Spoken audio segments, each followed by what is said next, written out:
E algumas vezes a gente perde o que Deus nos dá, porque a gente não acredita que Deus quer dar. Ou porque Deus está falando conosco e a gente não quer tomar atitudes de fé na direção daquilo que Deus está fazendo na nossa vida. Se eu pudesse colocar uma visão, uma chave para a vida de João Batista, eu diria assim: um homem de princípios.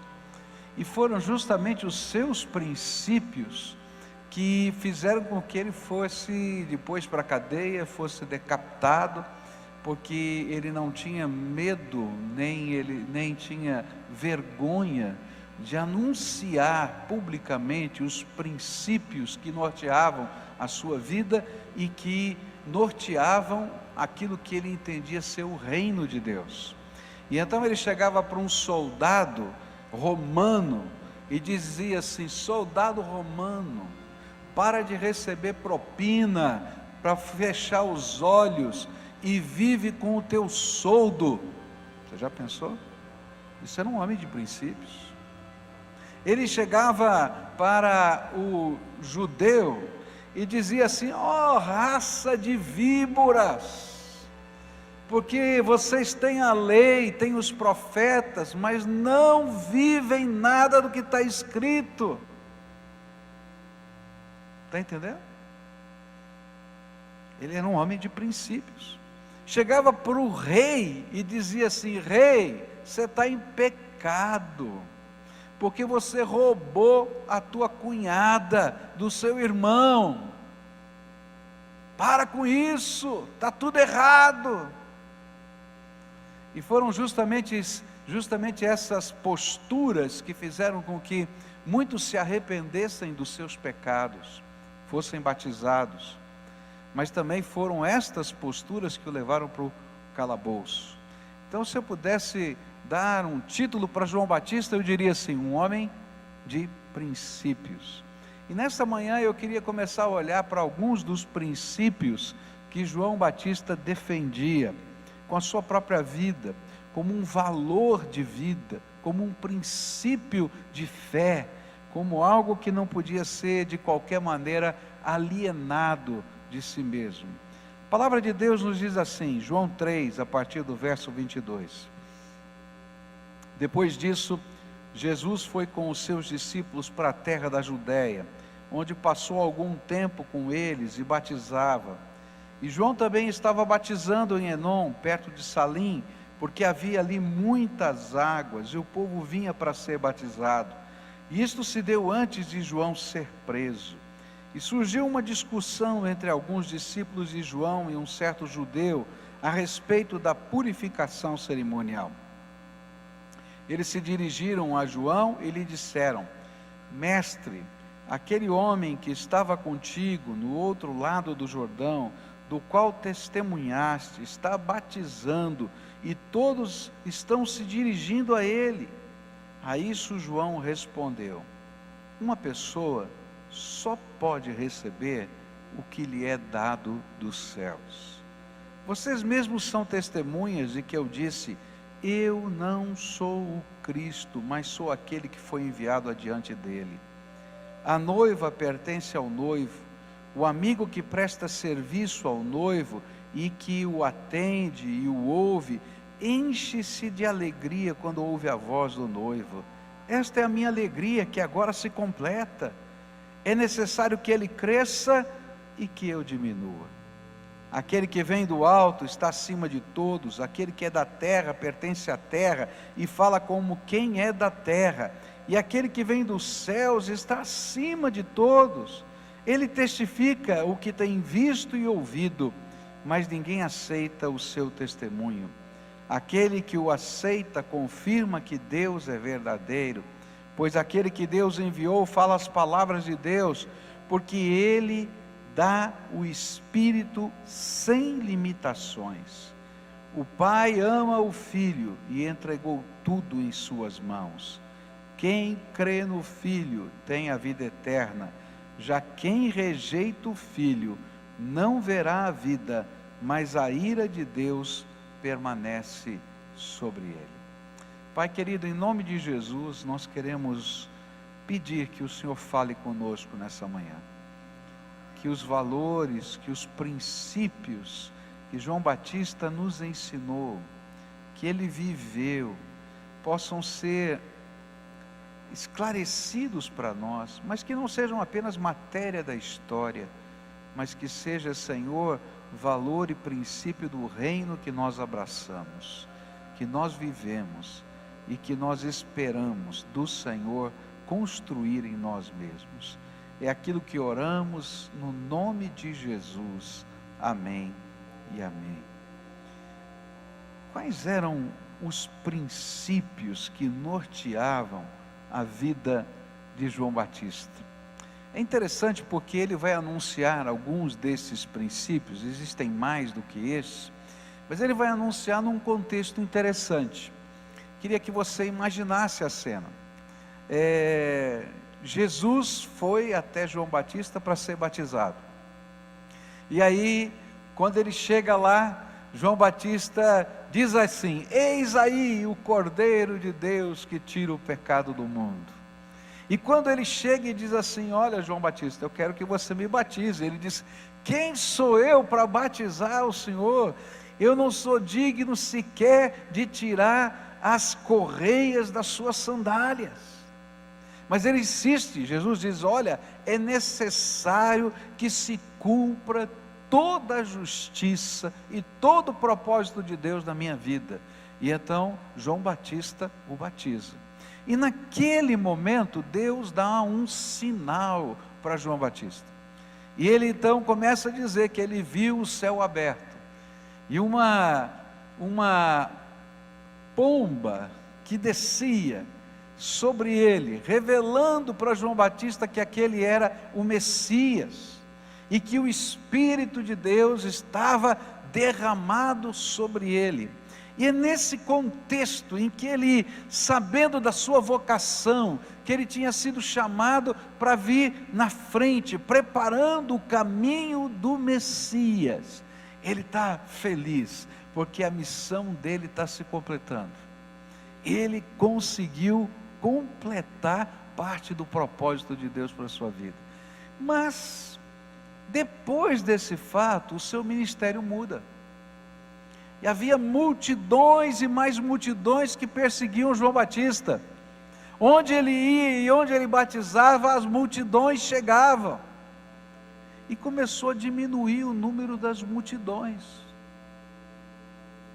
E aí os discípulos de João Batista chegaram para ele e disseram assim: mestre, nós estamos com um problema.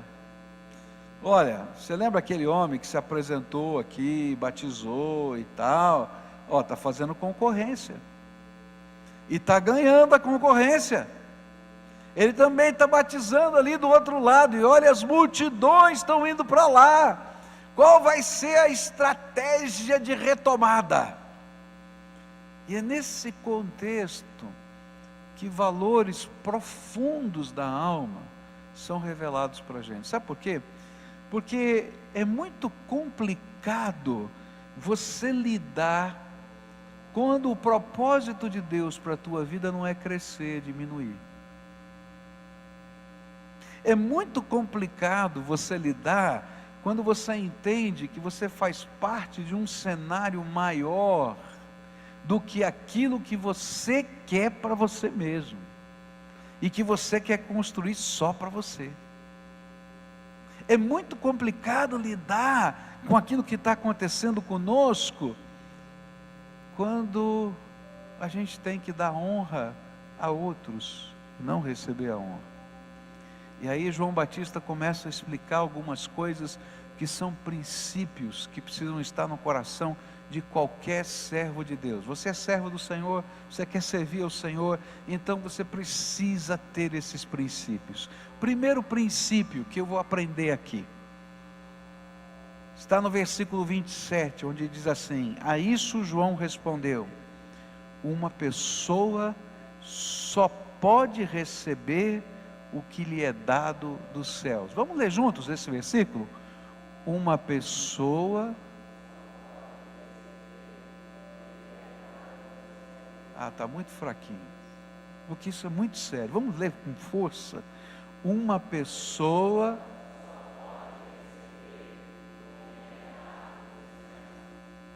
ele olhou para os seus discípulos e disse assim: você ainda não entendeu? Você não está entendendo nada? Nós só podemos ter o que Deus nos dá. É o Senhor quem está no controle de tudo e todos. Foi assim antes, quando as multidões estavam aqui, mas é assim agora também. E sabe, queridos, isso não vale só para as multidões que estavam seguindo João Batista, ou seguindo Jesus. Isso vale para todas as áreas da vida de uma pessoa que teme e serve a Deus. Eu só posso ter o que o Senhor me dá. Mas quando eu olho para esse princípio, eu vou descobrir algumas coisas que esse princípio motiva a minha alma. Se eu só posso ter o que o Senhor me dá, então eu vou descobrir a necessidade e o poder da oração. Se você acredita que você pode fazer as coisas por você mesmo, você não precisa de Deus. A gente que diz assim: não, olha, se eu tiver saúde, não é? Eu me viro. Vira nada. Se Deus fechar a porta, você não consegue fazer nada. Não importa quantos títulos você tenha na parede, se as portas forem fechadas por Deus, você não consegue fazer nada, porque a palavra de Deus diz assim: a porta que eu abro, ninguém fecha, mas a porta que eu fecho, ninguém abre. Às vezes a gente diz assim: não, eu confio no meu taco. É legal a gente confiar na gente mesmo, mas o taco da gente está quebrado, é isso que a Bíblia está falando. Não funciona. E aí, esse princípio vai me ensinar uma coisa: eu preciso depender de Deus para todas as coisas. E quando eu descubro isso, eu descubro o valor da oração na minha vida, porque eu preciso dobrar o meu joelho e falar com Ele. Eu preciso receber dele orientação e sabedoria. Eu preciso que Ele me diga o caminho que Ele quer, porque se Ele quiser me dar alguma coisa, eu posso receber. E aí eu vou entrar numa dinâmica nova. É interessante que João Batista, porque tinha orado, porque tinha passado aquele tempo no deserto, ele sabia o que Deus tinha lhe dado. E o que é que Deus tinha lhe dado? Uma missão. Eu sou a voz que clama no deserto, e vou anunciar e preparar os caminhos do Senhor. Então, quando Jesus chegou, ele estava numa transição de ministério. Ele estava dizendo: Senhor, muito bem, eu já sei que Ele é o Cordeiro de Deus, o Senhor já abriu as janelas dos céus, eu continuo aqui pregando porque o Senhor não mandou eu parar, mas Ele está crescendo, e eu não sei qual é o próximo passo. E então Ele olha para o seu discípulo e diz assim: eu só posso ter o que Deus me dá. Queridos, quando eu entendo esse princípio de vida, a minha vida muda. Eu vou trabalhar com uma outra percepção. Senhor, o que o Senhor quer fazer aqui no meu trabalho? Aonde eu devo ir? O que o Senhor quer de mim e qual o teu propósito? E aí eu começo a buscar Deus em oração, para conhecer os propósitos de Deus. Queridos, você não vai construir a tua vida financeira se Deus não te abençoar. Você não vai construir o sucesso que você espera ter se Deus não abençoar.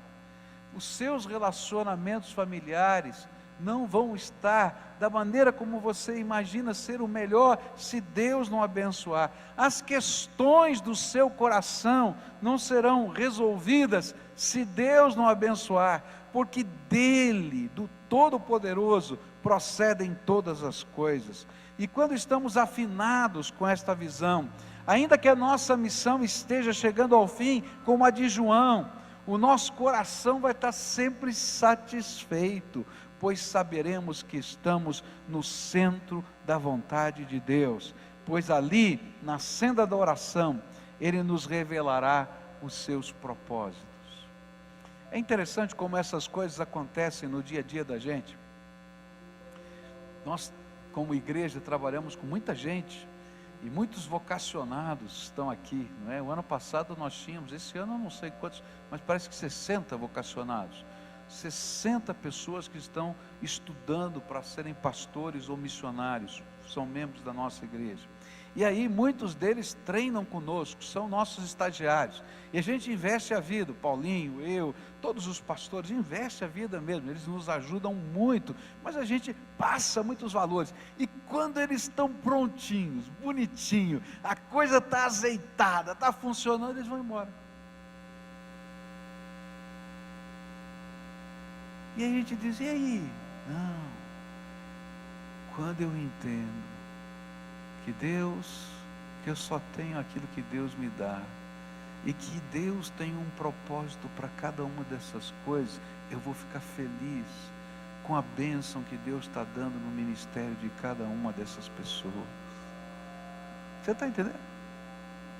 Quando a gente está vivendo em comunidade e Deus abençoa a sua vida, de alguma maneira, de algum jeito, se é com dinheiro, se é com oportunidades, não importa, eu não tenho qualquer sentimento a não ser de me alegrar com você, porque eu sei que Deus e só Deus pode fazer isso, porque você só tem o que Deus te dá.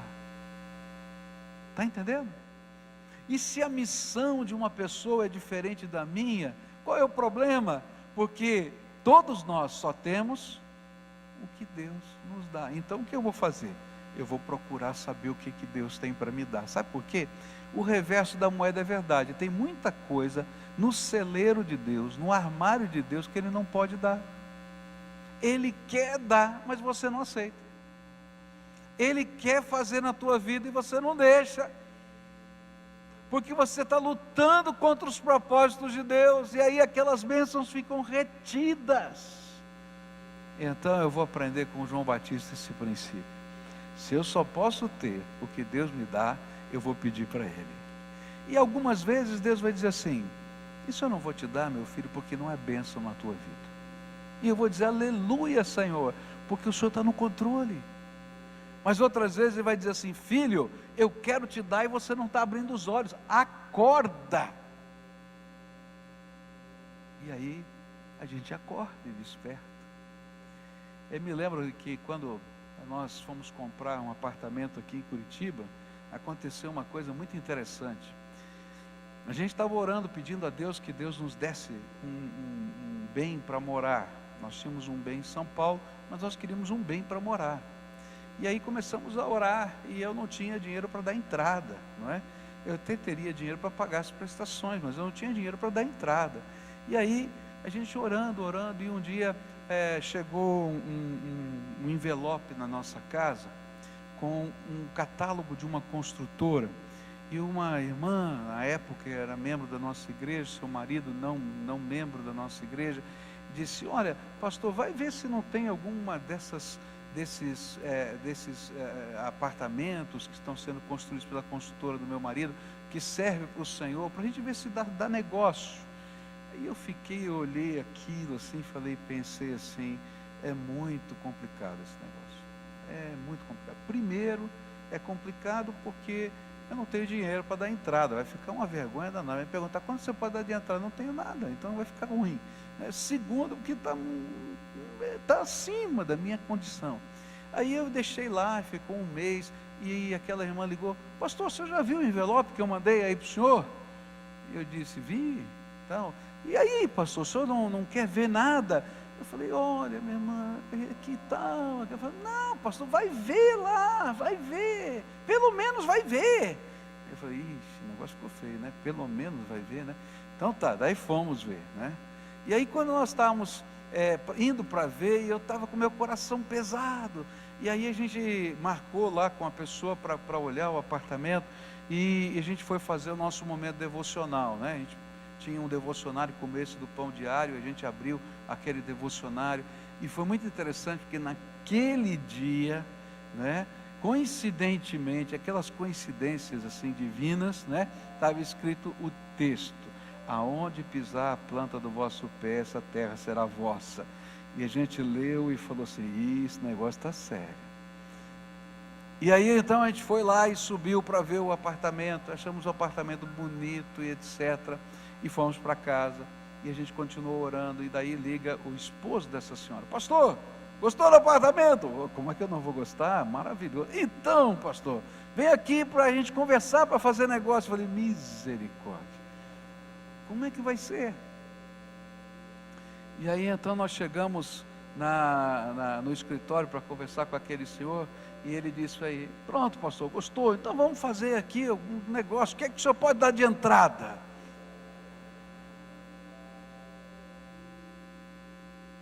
Eu falei: olha, eu vim aqui assim, constrangido, porque eu amei o apartamento, mas eu não tenho dinheiro para dar entrada, e não dá negócio sem entrada. Eu até posso fazer um financiamento, mas não dá, né? Mas pastor, o senhor não tem um carro? Eu falei: não tem. Como não tem carro? Não, é que é o carro que eu uso é da igreja. Ah, sei. E o senhor tem? Não tenho. O senhor, não tenho. Não tenho.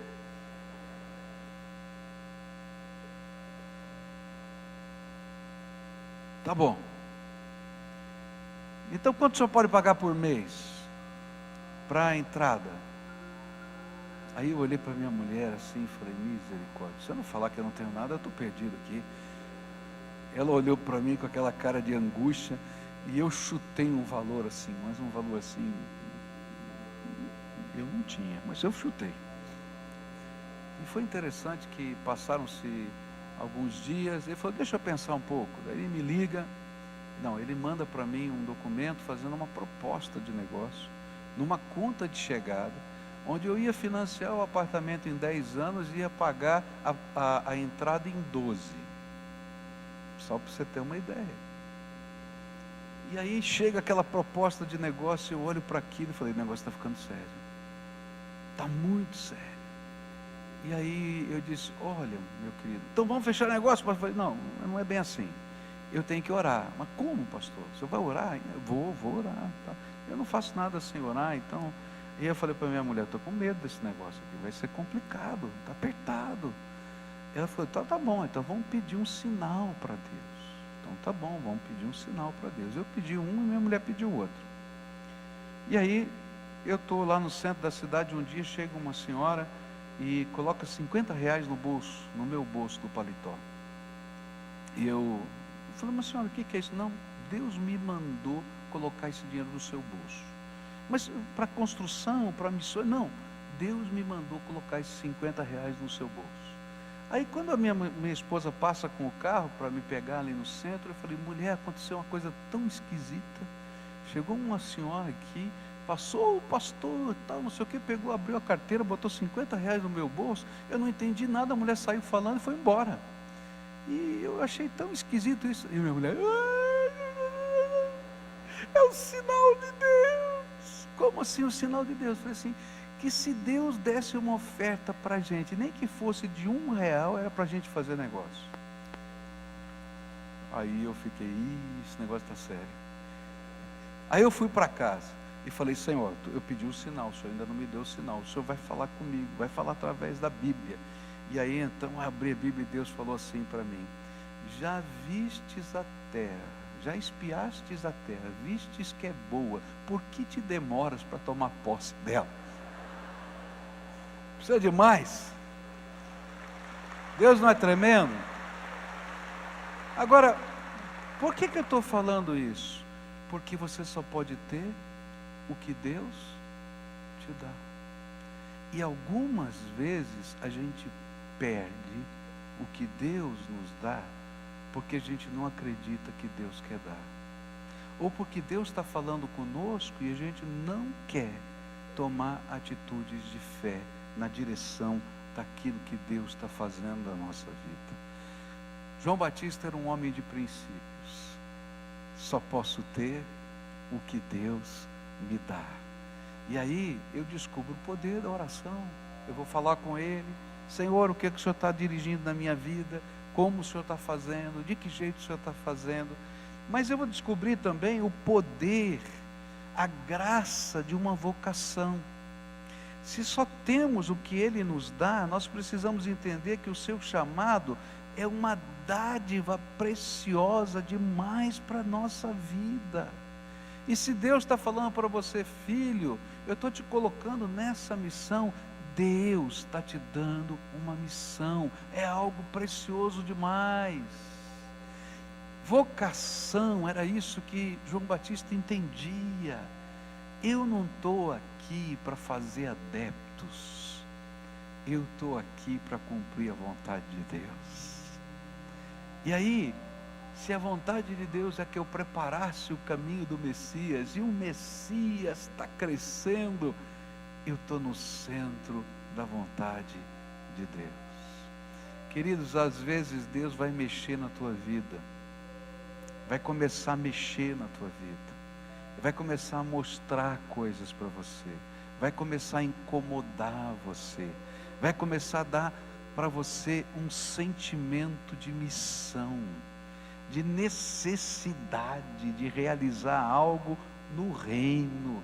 Querido, isso chama-se vocação, porque a gente só tem o que Deus nos dá. Então pega o que Deus está dando como precioso. Queridos, eu tenho orado a Deus, né? E eu quero dizer para vocês algumas coisas do meu coração. Eu tenho falado para vocês a respeito das 1000 células, mas outro dia eu estava orando e falei: Senhor, mas esse negócio é muito maluco, como é que vai ser? 1000 células, de que jeito? Ele falou assim: eu vou te mostrar algumas coisas nos próximos 10 anos que eu quero. E aí eu comecei a orar e escrevi no meu caderninho. Não vou falar não, mas vou escrever no meu caderninho algumas coisas que Deus começou a mostrar. Queridos, esse negócio de 1000 células é fichinha. É fichinha. Por quê? Porque está lá no armário de Deus. E Ele vai derramar. E como é que Ele vai fazer isso? Ele vai começar a despertar a gente. Porque nós só podemos ter o que Deus nos dá. Tem alguns líderes de célula que às vezes ficam dizendo: pastor, a célula não está indo. Dobra o teu joelho e abre os teus olhos. Você começa a dobrar o teu joelho, pedir que Deus lhe mostre onde está o foco da missão, onde Deus está trabalhando. Você vai começar a enxergar, querido, porque está cheio de gente com fome de Deus nessa terra. E sabe o que está faltando? Trabalhadores para a seara. A Bíblia diz: rogai ao Senhor, né? Porque a seara está aí, na hora da colheita, o tempo é esse, tá? Mas que mande trabalhadores para a seara, porque são poucos os trabalhadores. Então nós só podemos ter o que Deus nos dá. Eu estou orando: Senhor, tira o sono. Se você perder o sono, isso é culpa minha. Estou orando: Senhor, desperta essa gente, acorda para enxergar o que o Senhor quer fazer, como o Senhor quer usar a vida, de que jeito vai ser. E queridos, quando a gente começa a orar assim, Deus começa a tocar no coração de um e de outro. A gente às vezes nem sabe quem a gente encontra no caminho, ou a gente encontra no corredor da igreja, eu não sei onde, porque eu só posso ter o que o Senhor me dá. E quando Deus nos dá um chamado e uma vocação, e a gente esconde esse chamado, a gente está perdendo. Essa semana eu estava conversando com um irmão querido a respeito disso, e ele está numa batalha com relação ao chamado de Deus. E eu falei: querido, Deus, você pediu sinais para Deus? Pedi. Deus já te deu sinais? Sim. Então o que você está fazendo? Não, porque isso. Falei: toma cuidado.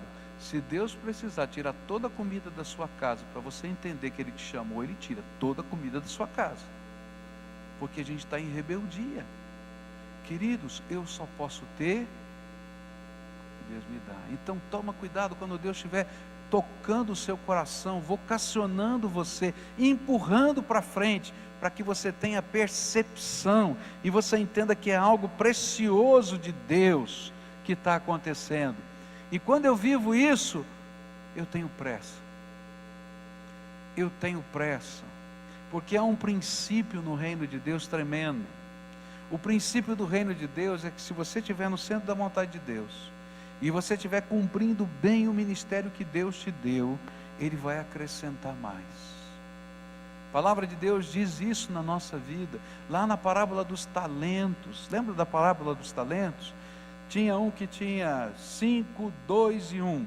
O que tinha 5 transformou em 10, o que tinha 2 transformou em 4, o que tinha 1 enterrou e devolveu 1. E ele, Deus, na parábola Jesus disse que o dono diz assim: pega aqui esse 1, porque esse cara enterrou no quintal, nem deu para os banqueiros, nem um jurinho apresentou, não fez nada, jogou fora, ficou parado. Então tira dele e dá para aquele que tem 10. Queridos, você só tem o que Deus te dá. E às vezes quando a gente não sabe honrar a Deus com aquilo que Deus já nos deu, Ele tira. E passa para um outro servo que honra o Senhor com mais propriedade, disponibilidade e intensidade. Nessa manhã eu queria orar com você. Deus já deu coisas tremendas para você. Eu estava vendo aqui, não é? As criancinhas. Isso é um presente tremendo de Deus para vocês. E um dos casais, levanta a mão o casal que disse para mim que era um milagre de Deus. Está aqui ainda? Olha lá, está lá a mamãe. Um milagre. Depois de tantos anos esperando, veio. E eles disseram, cheio de alegria, isso aqui é um milagre de Deus. A gente só tem o que Deus dá. Deus deu um milagre para você, filha. Deus deu um milagre para você, essas criancinhas que estão aqui. Agora, Ele deu para vocês cuidarem para Ele. E se vocês não cuidarem para Ele, a gente perde a bênção. Eu não estou falando que vai morrer, não é isso não, tá? Mas às vezes a gente não é feliz, ou essas crianças não são felizes. Então, Deus te deu uma vocação de ser pai e ser mãe, seja uma bênção como pai e mãe, e que essa casa seja bendita do Senhor, tá? Esse é o sentido, tá? Deus está dando para cada um de nós alguma coisa. Deus deu para você dons e talentos. Está lá, está na tua mão, está no teu corpo, está na tua cabeça. Você usa isso para ganhar dinheiro. Você sabia disso? E aí Deus diz assim, tá bom, filho, mas faz algo mais para a minha glória, porque eu estou te dando para você transformar isso em bênção nessa terra. Sabe, Deus te deu recursos, poucos ou muitos. A gente tem recursos. Se você está aqui, é porque algum recurso você tem. Está conseguindo comer, está conseguindo se vestir. Deus nunca prometeu que a gente vai ficar rico, não é? Eu não quero ser uma pessoa rica. Eu quero ser uma pessoa que esteja no centro da vontade de Deus. Porque eu só vou ter o que Deus me der. Agora, se eu não usar bem o que Deus me der também na área financeira, Ele tira. Você está entendendo o que eu estou falando? Se o meu coração é mesquinho, se o meu coração é vazio, porque às vezes a gente tem um coração vazio, fútil, tem gente fútil, tá? Deus vai dizer, não foi para isso que eu te dei, eu te dei para você ser uma bênção nessa terra. Como você vai ser uma bênção? Você vai dobrar o teu joelho e Ele vai te dar a vocação. Você está entendendo? É assim que funciona. E é tão bonito porque quando a gente entende isso, a gente vê uma reversão de valores da vida. Eu já estou cansado de ver filho emprestar dinheiro de pai e mãe aposentado, que vive com aposentadoria. E esses filhos às vezes ganham muito mais do que seus pais, mas a gente só tem o que Deus nos dá. Aquele pouquinho daquele papai, daquela mamãe aposentada tem na poupança. E aquele filho está quebrado e está lá chorando, e o papai e a mamãe falam: filhinho, está aqui, ó, te emprestei. Mãe, pai, como é que pode? Porque a gente só tem o que Deus nos dá. Guarda esse princípio no coração e busca de Deus o supridor da tua vida, tudo que você necessita, mas coloca na mão de Deus como vocação aquele chamado dos dons, dos talentos. Coloca a tua casa, coloca o teu joelho dobrado em oração pelas pessoas que estão perdidas.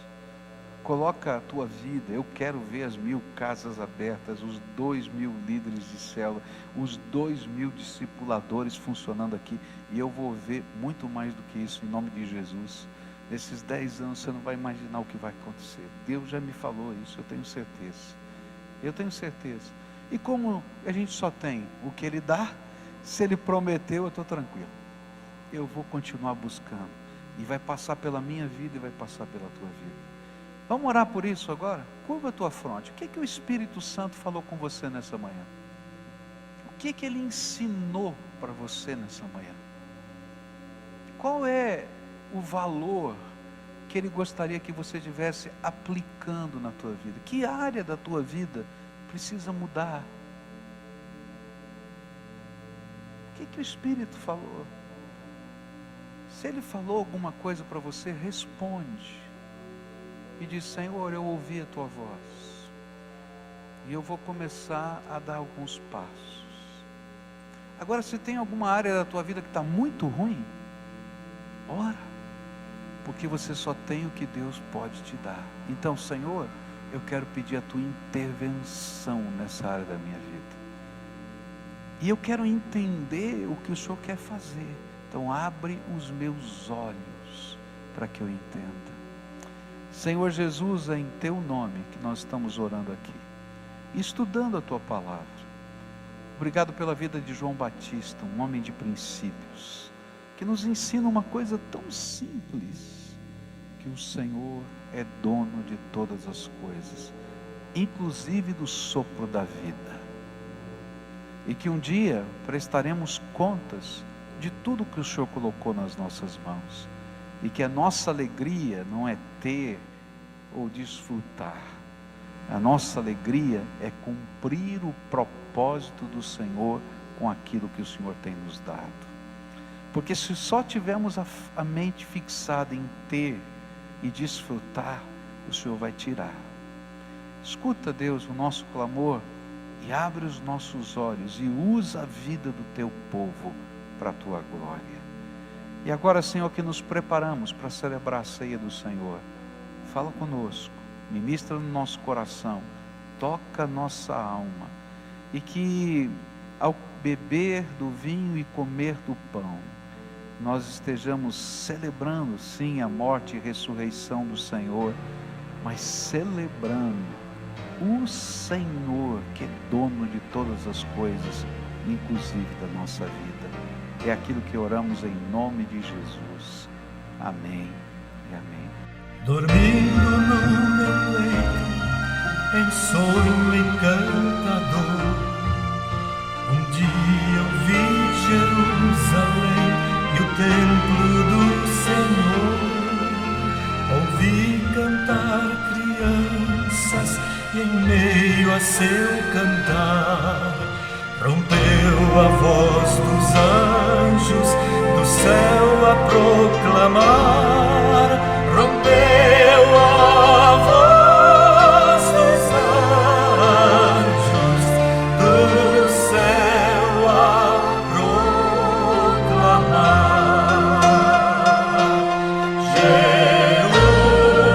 Jerusalém, Jerusalém, cantai, ó Santa Grey.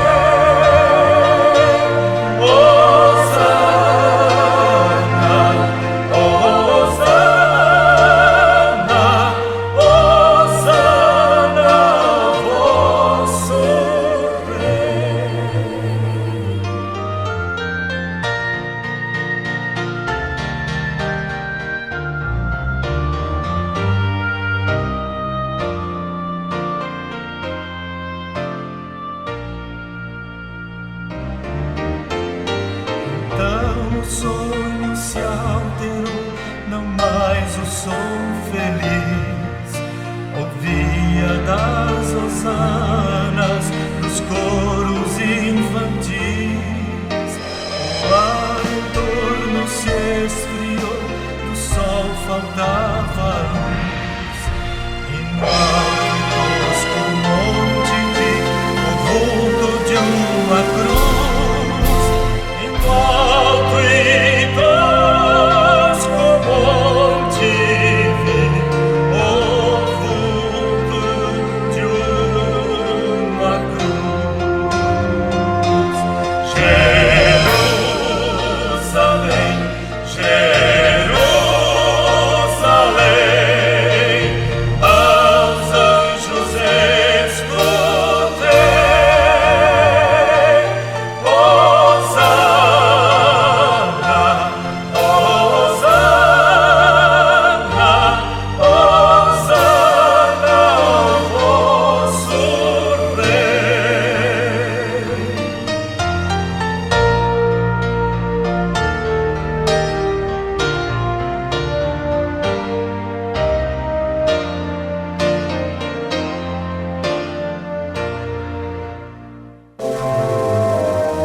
Ainda a cena se mudou, surgia em resplendor a divina cidade, morada do Senhor.